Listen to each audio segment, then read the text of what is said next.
Hello and welcome back to the English Learning Podcast. I'm your host, Jason. And I'm Julia, your co-host. We're so happy you're here with us today. If you're new to this podcast, we help you learn English through real, simple conversations about life, success, and personal growth. Yes, and today's episode is a very powerful one. We're talking about something that many people don't understand clearly: why self-discipline is more important than motivation. That's right. So many people say, I don't feel motivated or I'll start when I feel ready. But the truth is, motivation comes and goes. It's not always there when you need it. Exactly. But self-discipline, that's something you can build, practice, and use every day. It helps you keep going even when you don't feel like it. So in this episode, we'll talk about what motivation really is, what self-discipline is, and why one of them is more reliable than the other. And don't worry, we'll also give you examples and practical tips you can use in your daily life. So grab a notebook, or just sit back and relax.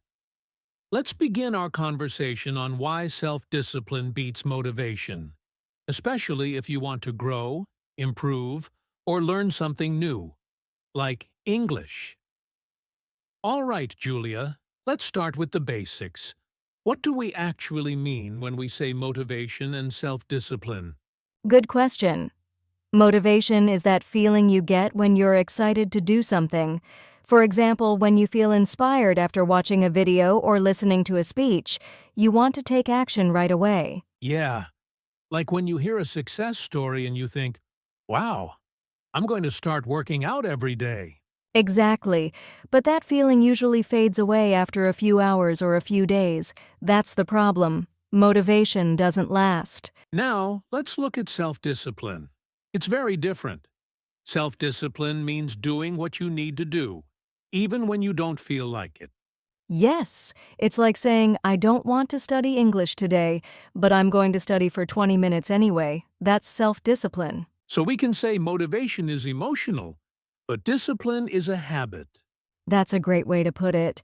Motivation says, I feel like it, while discipline says, I'll do it anyway. I think a good example is waking up early. Motivation might help you wake up early one day because you feel inspired. But self-discipline helps you wake up early every day, even when it's cold and you're tired. Right. Motivation is good for starting things, but self-discipline helps you finish them. So if you want to improve your English, for example, motivation might help you start learning. But discipline will keep you practicing every day, even when you're busy or tired. And that's where the real progress happens, in small, daily actions, not big, one-time motivation moments. So to sum up, motivation is a feeling. Self-discipline is a choice. One is short-term, and the other is long-term. That's a perfect summary, Jason. And in the next part, we'll talk more about why motivation doesn't last long, and why that's okay. Okay, Julia. So we just talked about how motivation and self-discipline are different. Now let's go deeper. Why do you think motivation doesn't last very long? Well, Jason, motivation is usually based on emotions. And as we know, emotions change all the time. Exactly. One day you feel excited and ready to work hard. The next day, maybe you feel tired, bored, or even sad. And suddenly, the motivation is gone. Yes. That's why many people start new things like learning English, going to the gym, or eating healthy, but they stop after a few days or weeks. I've been there. I remember starting a fitness program in January. I was super motivated at first, but after 2 weeks, I just stopped going. That's such a common story. We feel motivated when something is new and exciting, but when it gets hard or when we don't see fast results, we lose that motivation. And sometimes people think, I'm just not motivated anymore, so I'll wait until I feel motivated again.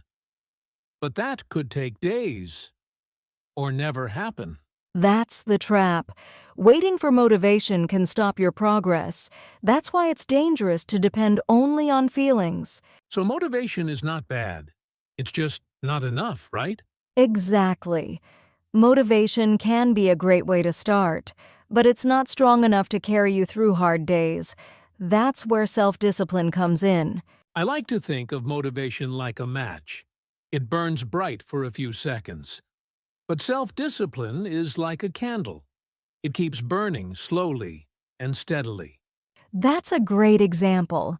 And the truth is, success in anything, learning English, building a career, staying healthy, comes from the slow, steady effort, not just bursts of motivation.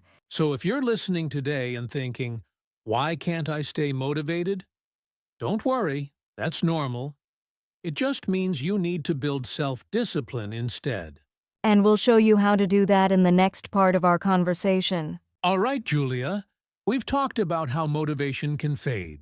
So now let's focus on self-discipline. Why is it more powerful? Because self-discipline doesn't depend on how you feel. It's something you can choose every day, no matter what mood you're in. Right.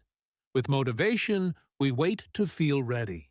But with discipline, we don't wait. We act. Exactly. That's the power of self-discipline. It gives you control. You don't need to wait for inspiration. You can decide, I'm going to study English today, even if I'm tired. And when you do that often enough, it becomes a habit. It gets easier over time. Yes, at first it may feel hard, but the more you practice discipline, the stronger it becomes, like a muscle. You know, I think discipline is what helps people achieve long-term goals. Not just starting something, but actually finishing it. I agree. Think about athletes, musicians, or successful business people. They don't just rely on feeling motivated, they follow a routine, even when it's boring or hard. Let's bring this back to English learning. If you only study when you feel excited, you won't make much progress. But if you study 20 minutes every day with discipline, you will get better. That's so true. Discipline gives you consistency, and consistency leads to results. Also, when you stay disciplined and keep going, you start to trust yourself more. You build confidence. Yes, you start saying, I did it yesterday, I can do it again today. That's powerful. So to sum it up, self-discipline is stronger because it works even when motivation is gone. It builds habits, creates results, and helps you grow.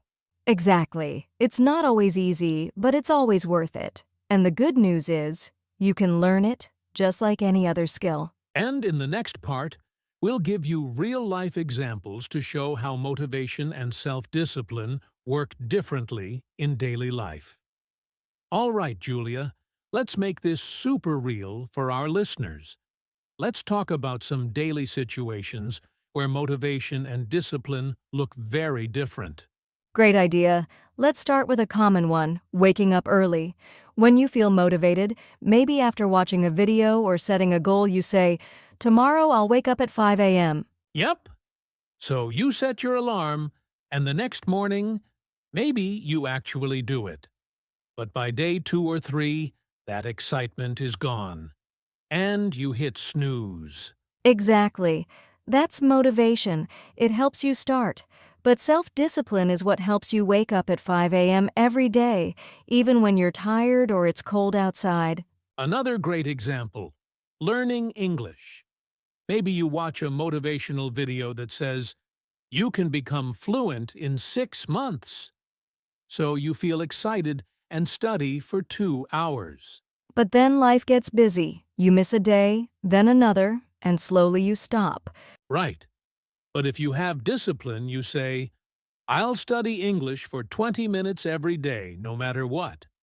That small habit adds up over time. Let's try a fun example. Eating healthy.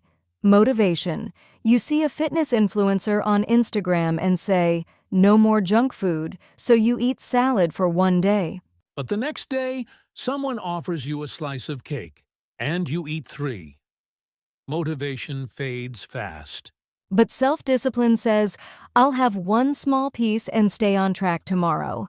It's about balance and staying consistent. Exactly. Here's another one. Exercise.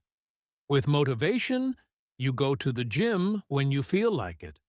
With discipline, you go even when it rains or when you're tired. That's the difference. Motivation is a feeling. Discipline is a decision. So in real life, discipline wins.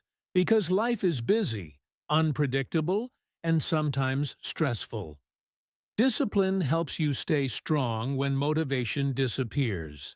And the good news is, you don't have to be perfect. You just have to be consistent. That's right. Even small daily actions can change your life if you stay disciplined. In the next part, we'll share step-by-step tips to build self-discipline, even if you've never had it before. All right, Julia. Now let's get practical. Let's help our listeners learn how to build self-discipline step by step. Yes, because self-discipline is not something you're born with. It's something you can build, like learning a new language or learning how to cook. So step one is start small. Don't try to change your whole life in one day. Pick one simple thing, like studying English for 10 minutes a day. Exactly. People fail because they try to do too much at once. But small habits are easier to keep, and they grow over time. Step two, be consistent. It's better to do a small habit every day than to do something big once a week and then stop. Yes. For example, if you walk for 15 minutes every day, you'll be healthier than someone who runs for 1 hour once a month. Step three, use reminders. We all forget things. So set an alarm on your phone or write a note and put it on your wall. Something that reminds you to take action. That really helps. I even use sticky notes on my mirror that say things like practice English today or drink water. Simple, clear messages. Step four, remove distractions. Discipline is easier when you don't have things pulling you away. For example, if you want to study, turn off your phone or put it in another room. Or if you want to stop eating junk food, don't keep chips and cookies in the house. Make good choices easier and bad choices harder. Step 5. Track your progress. Make a simple chart or checklist. Every time you complete your habit, mark it. Seeing your progress feels great and keeps you going. I love that. I use a calendar and put a check mark every day I complete my habit. It's like a little reward. And finally, step 6. Forgive yourself when you mess up. Everyone has bad days. If you miss one day, don't quit. Just start again the next day. That's such an important step. Self-discipline is not about being perfect. It's about being committed. Keep going, even if you fall. So to review quickly, start small, be consistent, use reminders, remove distractions, track your progress, forgive yourself, and keep going. These steps really work if you practice them. It might feel hard at first, but over time, self-discipline becomes a natural part of your life. And the best part is, you'll start to feel more confident, more in control, and more proud of yourself. And now, let's talk about some common challenges people face and how to stay on track even when things get tough. All right, Julia. Now that we've shared how to build self-discipline step by step, let's talk about the hard part, staying on track. Yes, because the truth is, everyone struggles sometimes, even people with strong discipline. So let's talk about a few common challenges. Challenge number 1. Losing motivation. Sometimes people start with energy and excitement, but after a few days, that feeling is gone. That's when you need to remember your reason. Why did you start? Maybe it's to speak better English, feel more confident, or live a healthier life. Write it down and read it when you feel lazy. Great tip. Challenge number 2. Feeling tired or busy. Life gets in the way. You're working, you have family, or maybe you're just exhausted. That happens. But here's the trick. Do something small. If you can't study for 30 minutes, just study for 5. Doing a little is better than doing nothing. Yes, small actions keep the habit alive. Now, challenge number 3, being too hard on yourself. People say, I missed one day, I failed. But that's not true. Right. Missing one day is normal. What matters is what you do next. Don't give up. Just get back on track the next day. And the last big challenge, distractions. TV, social media, friends, noise. There are so many things that can pull your focus away. One tip is to create a routine. Set a time and place where you do your habit. Maybe every morning before breakfast or at night before bed. That makes it automatic. When it becomes a part of your day, you don't need to think. You just do it. So yes, challenges will come, but with a few smart moves, you can stay strong and keep going. And next, we'll share some simple habits that you can add to your day to grow your discipline even more. So, Julia, now that we've talked about the challenges, let's give our listeners some simple habits they can try. Habits that build self-discipline little by little. Yes, these are small actions, but if you do them every day, they train your brain to stay focused, consistent, and strong. Okay, habit number 1, make your bed every morning. It sounds simple, but doing it first thing in the morning gives you a feeling of control and success. Yes, it tells your brain, I start my day with order, and it's easy to do, which builds confidence. Habit number 2, set a short daily goal. For example, today I will study English for 15 minutes. Keep it small and specific. That's important. Small goals are easier to complete, and success gives you energy to keep going the next day. Habit number 3, use a timer. Set a 10-minute timer for reading, writing, or working. When the timer starts, focus fully. When it stops, you're done. I love that. It helps avoid distractions and keeps you on track. And over time, you'll find it easier to focus. Habit number 4, say no to something small every day. For example, skip that second cookie, or turn off your phone for 20 minutes. That's great.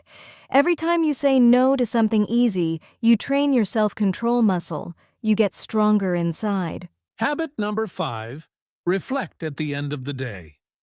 Ask yourself, did I do my small habit today? If yes, great. If not, plan to try again tomorrow.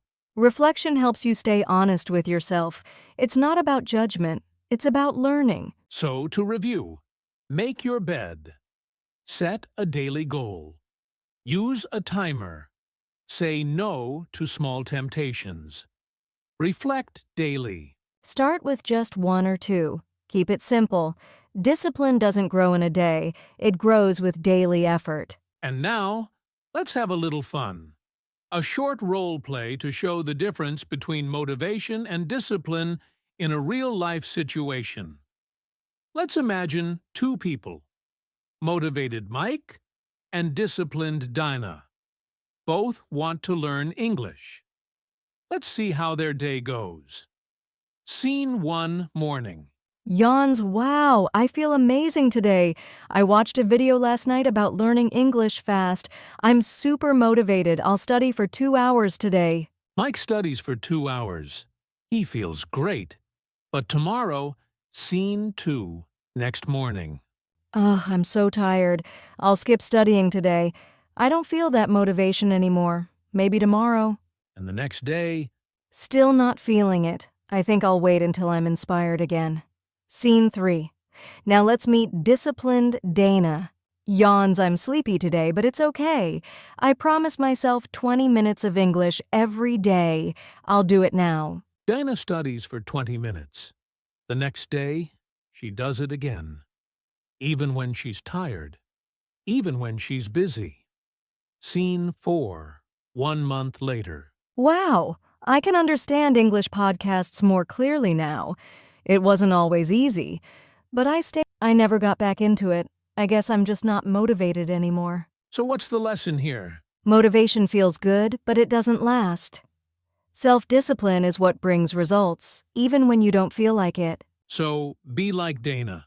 Start small, be consistent, and trust the process. Thank you so much for listening to today's episode about why self-discipline beats motivation. Remember, motivation can help you start, but self-discipline will help you keep going and reach your goals, whether it's learning English or anything else. Start small, be consistent, and be kind to yourself on this journey. Every step you take matters. You can do this. Keep practicing, keep growing, and don't give up. See you next time on English Learning Podcast. Take care and keep learning.